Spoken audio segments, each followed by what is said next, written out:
People are not objects. We're people. And the first thing you need to understand if we're going to make narcissists suffer is that we are not being treated like people. They strip away our personhood and they objectify us. By that I mean they treat us like objects. We're just things, playthings, toys, items to be used to enhance and embellish the ego of the narcissist.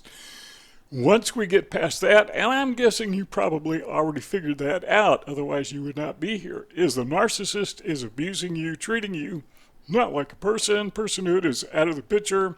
There is no empathy, no concern, no care about you. You are totally being objectified and you're also being devalued.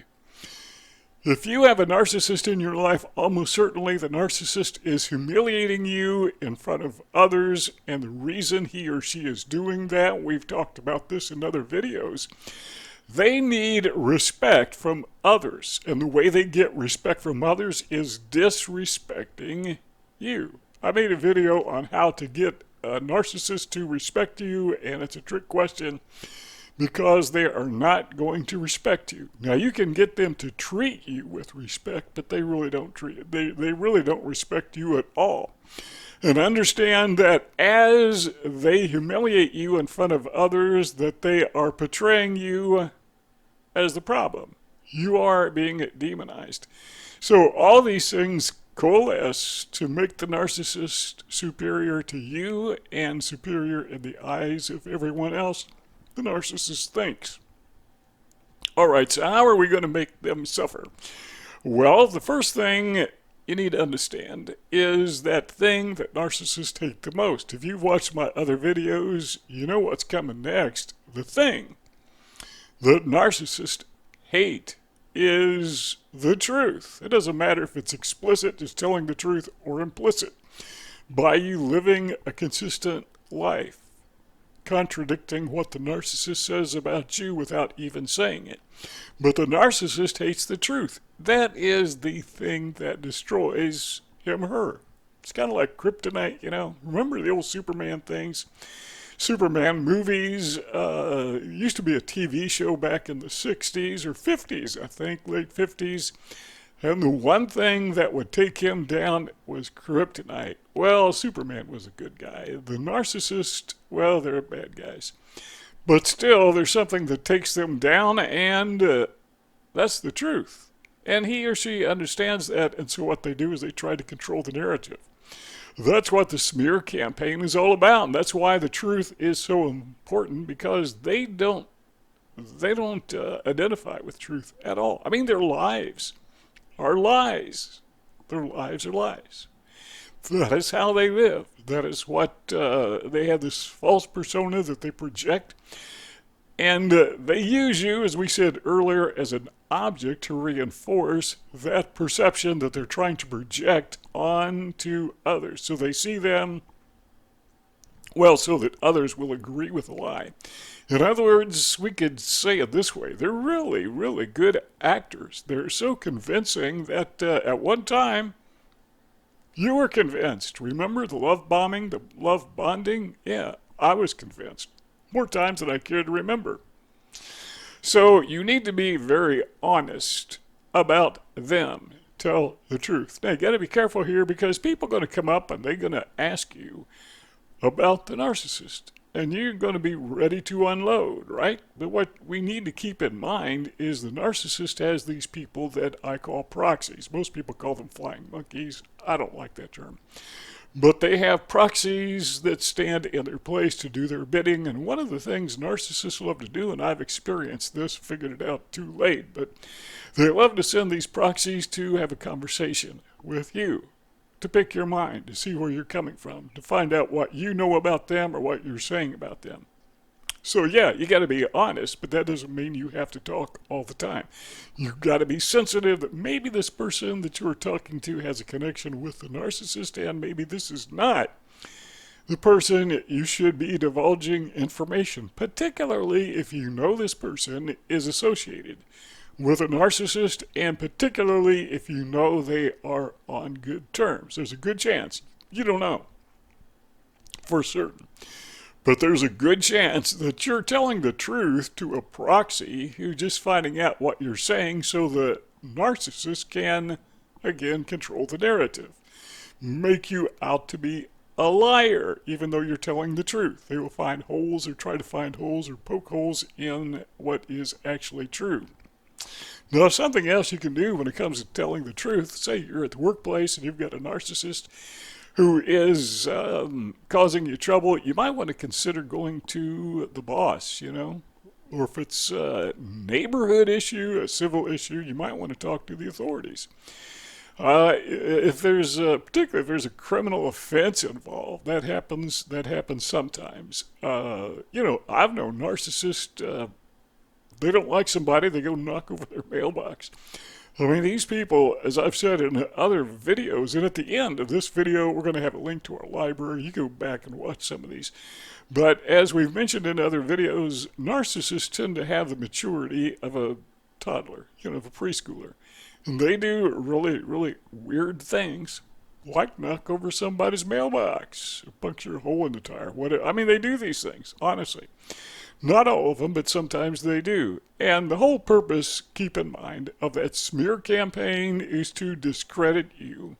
So, though when you finally figure out the narcissist and you start telling the truth, he has already, or she has already discredited you in the eyes of your friends, your family, your neighbors, your business associates, your co-workers, the people you go to school with. The narcissist, this is part of their strategy, and what is amazing about this, it's ubiquitous. It's universal. They all seem to do it. It's like as if it's encoded like a software program in their brain. I've never known a narcissist who has not done that. All right, so what was number one again? Tell the truth. Explicitly, just say it, and implicitly by living your life that is consistent with the truth. And inconsistent with the lies the narcissist is telling you. Live the truth. Number two, I like to call this one just stay in your lane. And by that I mean let the narcissist make the mistakes. And believe me, they will make mistakes because, they can't keep up the act forever. Nobody can. It doesn't matter who it is. Every actor, if you're talking about professional actors at Hollywood or on Broadway, even the best actor will sometimes inadvertently get out of character because they're humans. They can't help but to do that, and the narcissist will eventually make mistakes. So just stay in your lane, let them make all the mistakes, and I guarantee you, eventually they are going to do that. But they want you to fight with them. They don't want you to stay in your lane. They don't want you to sit back and let them make all the mistakes. They want to cause that interaction, that controversy, the argument, tit for tat, not exactly. We talked about that in the last video, but where you are paying them back all the time. It's always that you're coming down and bearing on them. You're joining the fight. Fisticuffs, maybe not literally, but yeah, you're going at it with these people. Narcissists love that, and they can use that against you. So stay in your lane, let them do the fighting. That is kind of the principle behind turn the other cheek. It's not that you're weak or you're out of touch with reality or you're in denial or you're being dismissive. It's about letting the other guy make the mistakes. And you got to keep in mind, this is not a level playing field. If you're going to be honest, and you should be, if you're going to stay in your lane, and that's my objective. When I say you, I'm really talking to me. This is all based on my life experience, by the way. I'm in my 70s, just sharing with you some of the things I've learned along the way. But it's not a playing level field if you are staying in your lane, if you are being honest, because you have ethics, you have a sense of morality, you have a sense of right or wrong. The narcissists, by their very nature, don't have that. It's as if their amygdala never fully developed. And maybe it didn't. If you gave the narcissist a psychopathic brain scan, you may see the amygdala, the part of their brain that controls, morality and their sense of right or wrong and ethics. It's not fully developed. They're like a little preschooler. They haven't learned because they can't learn. The learning part of their brain dysfunctional. So how to torment? We could say the narcissist is tell the truth. Number 2, stay in your lane, let them make mistakes. Number 3, this is important, I think, is keep records, keep track of what's going on. Don't rely on your memory. So let's say you're at the workplace and you have a narcissist who's giving you a hard time. Yeah, keep notes. Date, time, what happened, when it happened, and if possible, record it. Video record it, audio record it, or both. I have a video camera that I carry around in my pocket. I bought a body cam that has like 8 hours of battery life and huge memory. I can wear that thing all day long. It's made for police officers. You can buy them on Amazon.com. My cars have video cameras in them, dash cams. My house has, 8 video cameras surrounding it. Record yourself. You say, isn't that kind of extreme? That one moment when you need it, it's all worth the trouble. So, keep records, and if you can, doesn't hurt to have a audio recorder, your cell phone, turn it on when you're around an environment where you may be negatively affected by narcissists, at school, work, wherever. And if nothing happens, just erase the recording. You've lost nothing. So keep records. Number 4 is how do you torment a narcissist? Besides the truth, the other thing they really hate is you being quiet.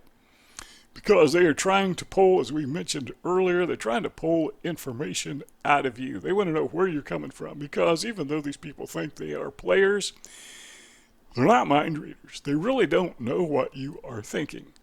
And you don't want to tell them. So this is part of, stay in your lane. But know when to be quiet. We mentioned this earlier, but we need to make sure that we understand that as a point unto itself. Now, number 5, and again, we're going to tie this all together in just a minute, but you need to distract yourself. Because one of the ways that narcissist gets his supply meaning that thing that feeds his ego, by tormenting you, is to distract yourself. Because the narcissist will take up space in your brain, and that's all you can think about. Day in, day out. Every waking moment, you may even dream about this person. They have a place in your mind. You're obsessed. You're now ruminating. What I like to do is distract myself with some activity that has nothing whatsoever to do with a narcissist. So if you have a narcissist at the workplace, at church, at school, go somewhere where you can get away from them and occupy your mind with something else, like reading. I will sit down at my computer and I'll play music, and sometimes I'll sing along. I close the doors and windows so nobody can hear me, obviously. But occupy your mind with something else. You like mystery novels? Read a mystery novel. There's several YouTube channels where they tell real mystery stories. Those are interesting. I like to watch those. In fact, I probably watch too many of them. Let's tie this all together. So what is the thing that the narcissist hates more than anything else? If we could take these 5 points: telling the truth, staying in your lane, keeping records, knowing when to keep quiet, distracting yourself. If we could take all these things and put them under one label, I would call that discard the narcissist. The narcissist will eventually discard you anyhow. And once you figure out this or her, this person is a narcissist, get away from them. They hate that more than anything because they want to control you. Now, they're still going to try to stay in your life. They will be in the peripheral, as we talked about before in other videos. They will stay in the peripheral where they want to make sure that you can see them. Maybe not in front of you, maybe not directly in front of your life, but they will stay there where they will haunt you, they will ghost you, they will follow you, they will try to get to you through other people They want you to know that they are still in your life. What I've learned to do is ignore them. Eventually, they'll figure it out, and they'll go bother someone else. It takes time. In my case, usually it took a year or two for that to happen, but it happens. So tying it all together, just, build that barrier big enough between you and the narcissist that they're just totally out of sight, not even in your peripheral vision, just gone. And that's how you torment a narcissist. We'll see y'all next time.